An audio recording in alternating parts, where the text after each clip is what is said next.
2 acre शेतीमध्ये 45 टनांचे भोपळ्याचे भरघोस उत्पन्न.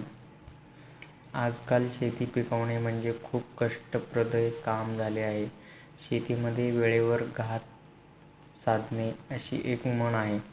त्याचा अर्थ जे काही शेतामधील कामे आहेत ती तंतोतंत वेळेतच होणे अपेक्षित असते.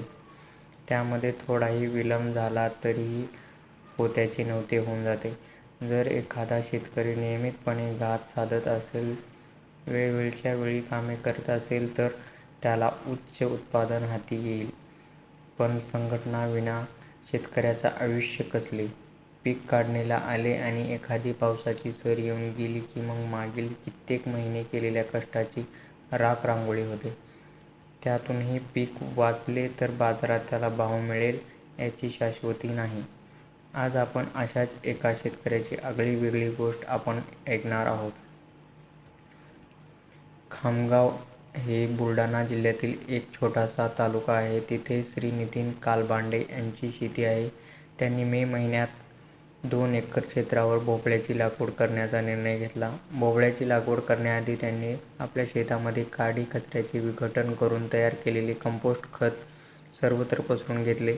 त्यानंतर रासायनिक खतांचा कोणताही वापर केला नाही. 2 ओळीतील अंतर 8 फूट ठेवण्यात आले. त्यावर मल्चिंगचा पेपर अंथरून घेतला आणि 2 फुटास एक छिद्र पाडण्यात आले. म्हणजेच 8 फूट 2 फुटावर एक रोप लावण्यात आले. अक्षय तृतीयेदरम्यान 1 एकर क्षेत्रावर गावरान बियाची लागवड करण्यात आली. उर्वरित 1 एकरावर दिशा या वाणाची लागवड करण्यात आली. या प्लॉटमध्ये रासायनिक निष्ठावंताचा वापर अद्याप करण्यावर नितीन भाऊंचा भर होता. नितीन भाऊ हे मागील कित्येक वर्षे सेंद्रिय शेती करतात. त्यामुळे अन्नद्रव्यांची पूर्ती करण्यासाठी जीवाणू खतांचा वापर करण्यात आला. रासायनिक खतांचा वापर होणार नसल्यामुळे अन्नद्रव्यांचे व्यवस्थापन करण्यास अडथळे येणार होते. नत्र हे अन्नद्रव्य हवेत 88% असल्यामुळे ह्या अन्नद्रव्याची जास्त विचार करण्याची गरज नव्हती. फक्त हे हवेतील नत्र पिकाच्या मुळीला कसे उपलब्ध होईल याकडे लक्ष देणे गरजेचे होते. त्यासाठी नत्र स्थिर करणाऱ्या जीवाणूंचा वापर आम्ही मोठ्या प्रमाणात केला. त्यामुळे वेलींचा सर्वांगीण विकास उत्पादन झाला. स्फुरद हे अन्नद्रव्य जमिनीमध्ये रॉक फॉस्फेटच्या स्वरूपात असते. त्याला फक्त विरघळण्याची गरज असते. हे अन्नद्रव्य विरघळण्यासाठी स्फुरदा विरघळणाऱ्या जीवाणूंचा वापर करण्यात आला. त्यामुळे फुलांची संख्या वाढणे आणि फळे रसरशीत होण्यास मदत होते. आपल्याकडे दख्खनच्या पठारावर पालाश हे अन्नद्रव्य मुबलक प्रमाणात आहे. हे अन्नद्रव्य फक्त पिकाच्या मुळीला उपलब्ध करण्याची गरज असते. हे अन्नद्रव्य पिकाच्या मुळीला उपलब्ध करून देण्यासाठी पालाश उपलब्ध करणाऱ्या जीवाणूंचा वापर करण्यात आला. त्यामुळे फळांचे वजन आणि गोडीस येण्यास मदत होते. जमिनीमधील सूक्ष्म अन्नद्रव्यांची उपलब्धता वाढवण्यासाठी सूक्ष्म अन्नद्रव्य उपलब्ध करणाऱ्या जीवाणूंचा वापर करण्यात आला. त्यामुळे फळांमध्ये एक प्रकारचा सुगंध आला. सूक्ष्म अन्नद्रव्यांची कमतरता भरून निघाल्यामुळे वेलींचा विकास झाला.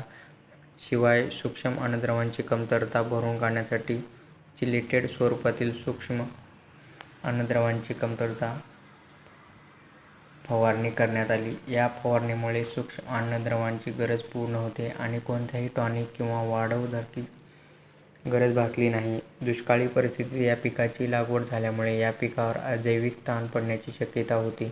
हा ताण सहन करण्याची क्षमता वाढवण्यासाठी सिलिकॉन या अन्नद्रव्याचा अतिशय कार्यक्षम वापर करण्यात आला. त्यासाठी बाजारातील उपलब्ध सिलिकॉन वापर टाळण्यात आला. जमिनीमध्ये 28% सिलिकॉन नैसर्गिकरित्या उपलब्ध असते. हे सिलिकॉन फक्त विघटन करण्याची गरज असते. हे विघटन वाढावे यासाठी सिलिकॉन उपलब्ध करणाऱ्या जीवाणूंचा वापर करण्यात आला. त्यामुळे वातावरणातील घटक प्रतिकूल असतानाही या वेली तग धरून राहिल्या.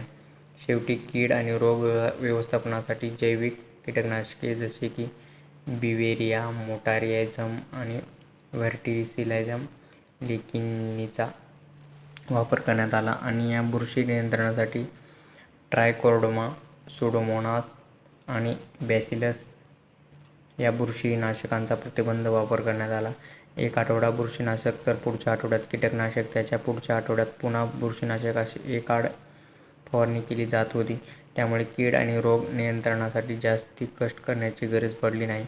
पांढरी माशीसाठी एखादी रासायनिक कीटकनाशकाची फवारणी घ्यावी लागली या संपूर्ण नियोजनासाठी 2 एकर क्षेत्रावर 60,000 रुपयांचा खर्च करण्यात आला आणि 45 टन एवढे उत्पन्न हाती आले.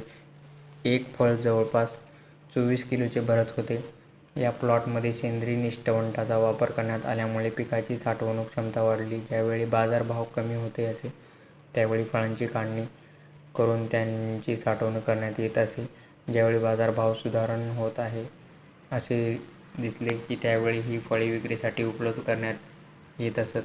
त्यामुळे सरासरी दर जरी पडला तरी पिकामध्ये वाढलेल्या साठवणूक क्षमतेमुळे फायदा झाला. आतापर्यंत 3,60,000 रुपयांचे उत्पन्न हाती आले आहे.